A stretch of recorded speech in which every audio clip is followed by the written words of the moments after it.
মানুহক এনেকৈ মাধৱৰ দি দিব, মাধৱ তাক মাতে, মাধৱ এনেকৈ নহ'ব নহয়। 40 ৰুপিজৰ কোল্ড ড্ৰিংক ইয়াতে 63 ৰুপিজত বিক্ৰী কৰি আছে। 50 ৰুপিজৰ 40 নাই নাই ৰ'ব মেম ৰ'ব আপোনালোকৰ কথা ক'বলৈ দিম, আমাৰ কথাটো আপোনালোকে শুনিব লাগিব। চব কথাতে সেনেকৈ নহ'ব, চাই লওক ভালকৈ। ইয়াতে লৈ আছে 63 ৰুপিজ, তাৰমানে 50%তকৈ বেছি দামত বস্তুবোৰ বিক্ৰী হৈ আছে ইয়াতে। আৰু এনেকৈ তেওঁলোকে বিক্ৰী কৰি আছে আৰু সাধাৰণ মানুহ আৰু এনেকৈ মাধ মাৰ দি আছে। হিচাপত MRPতকৈ কোনো 1 টকাও বেছি ল'ব নালাগে, কিন্তু MRPতকৈ 50%ৰ ওপৰত 40 টকাৰ বস্তুটো 60-65 টকাত বিক্ৰী কৰি আছে। ইয়াতে ৰেটটো চাওক, এইটো স্প্ৰাইটত ৰেট লিখা আছে 40 ৰুপিজ আৰু 63 ৰুপিজত বিক্ৰী কৰিছে এই স্প্ৰাইটটো, 63 ৰুপিজ। ভালদৰে চাওক, সাধাৰণ ৰাইজে মাধমাৰ দি থকা হৈছে এইবোৰ দোকানবিলাকে। ভালদৰে দোকানখন চাওক আপোনালোকে।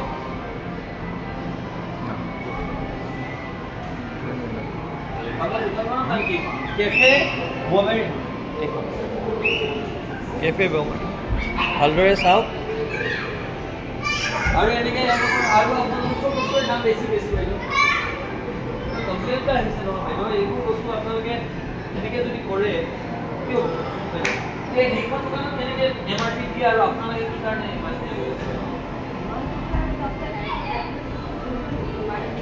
সেইবোৰ বাদ দিয়ক, গ্লাছৰ বাদ দিয়ক। আমি এইটো যেতিয়া ল'ম ইয়াতে যেতিয়া MRP লিখা থাকিব বাইদেউ, MRPতকৈ আপুনি 1 টকাও বেছি ল'ব নোৱাৰে, সেইটো নিয়ম। সেইটো কনজিউমাৰ কৰ্টে সেইটো নিয়ম কৰি দিছে। MRPতকৈ আপুনি 1 টকা ল'ব নোৱাৰে, তাতে আপুনি ডাবল পইচাৰ ওপৰত ডাবল পইচা লৈছে। 40 টকা বস্তুটোত মানুহে কেনেকৈ 65 ৰুপিজ দিব কওকচোন। আপুনি কিবা যদি বেলেগ জুচ বনাই দিলে হয় তেতিয়া কথাটো বেলেগ। কিন্তু ডাঙৰ কথা হৈছে আমাৰ তাত কমপ্লেইন এটা আহিছে, চাওকচোন। ইয়াতে এই বস্তুটো তাতে দোকানত আপোনালোকৰ দোকানৰ দোকানত চব বস্তু ঠিক আছে, এইখন দোকানৰ কমপ্লেইনটো চাওক। 40 টকাৰ বস্তু দেই 63 ৰুপিজকৈ বিক্ৰী কৰি আছে। এইটোতো দাদা এইটো বৰ সাংঘাতিক বস্তু। এনেকৈ যদি এই হয় 63 ৰুপিজ 50%ৰ ওপৰত কি কাম হয়?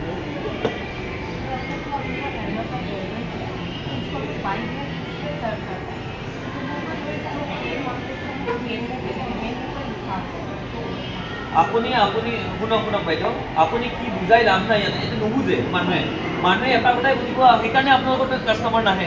তাতে যদি 70 টকা বস্তুটো 60 টকাৰ বস্তুটো 60 টকাত দিব পাৰিছে, আপুনি 40 টকাৰ বস্তুটো ইয়াতে 63 ৰুপিজ 50%ৰ ওপৰত হৈছে, গম পাইছে? ইয়াতে আমাৰ এইটোতে GST এড হৈ আছে, আকৌ ইয়াতে GST কাটিব আপুনি এটা এইটোৰ কাৰণে, নহ'ব নহয়। আপুনি কনজিউমাৰ ফৰ্মৰ আপুনি নিয়ম ৰেগুলেশ্যন জানে এইবিলাক বস্তু নহ'ব নহয়।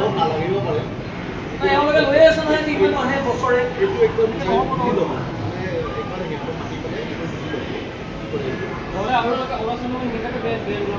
আপোনালোকে ওলাবই নোৱাৰে। আৰু এওঁলোকে যদি কিবা জুচ এটা কিবা মিক্স কৰি পেলাই খোৱালে হয় তাতে 150-200 টকা লৈ লওক, কিন্তু য'ত প্ৰিণ্টেড প্ৰাইচ আছে তাতে আপুনি কেনেকৈ পইচা বেছিকৈ ল'ব বাইদেউ?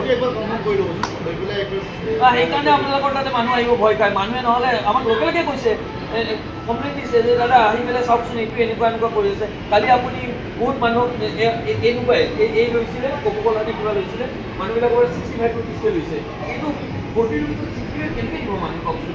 কেনেকৈ খাব মানুহে? খাব যোনবিলাক মানুহে, সেইকাৰণে কাষ্টমাৰবিলাক নাহে আপোনালোকৰ। এটা কাম কৰিব, আজিৰ ভিতৰতে চেক কৰি পেলাই চাওক।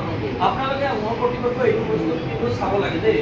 এইটো আপোনালোকক কিন্তু ৰিকুৱেষ্ট, কাৰণ এখন দোকান তাতে আছে, আমি উইদাউট কৰিলোঁ, তেওঁলোকে পূৰা দামত বিক্ৰী কৰি আছে। এনেকুৱাই দোকান 40 টকাটো 40 টকা, 70 টকাটো 70 টকা, 190 টকাটো 190 টকাত আছিলে। কিন্তু আপোনালোকৰ এইখন দোকানে আকৌ বস্তুটো বেলেগে লৈ গৈছে, এই তাৰে 70 টকা বস্তুটো 120 টকা লৈ আছে। মোক কওকচোন এই বস্তুটো এনেকুৱা হ'লে নহ'ব নহয়। ঠিক আছে, আমি এইটো চাই ল'ম। আৰু এইটো অন্তিমলৈকে আপোনালোকে হেৰি কৰক। আৰু যদি এওঁলোকে যদি এইটো ৰেটত থাকে কিন্তু দোকান দিব নোৱাৰিব ইয়াত, একদম আপোনালোকে মোৰ প্ৰতি লগ নলওক ব্যৱস্থা আমি ল'ম, কিন্তু আমাৰ ফালৰ পৰা ব্যৱস্থা মই একদম চিম্পলি কৈ দিছোঁ আপোনালোকক।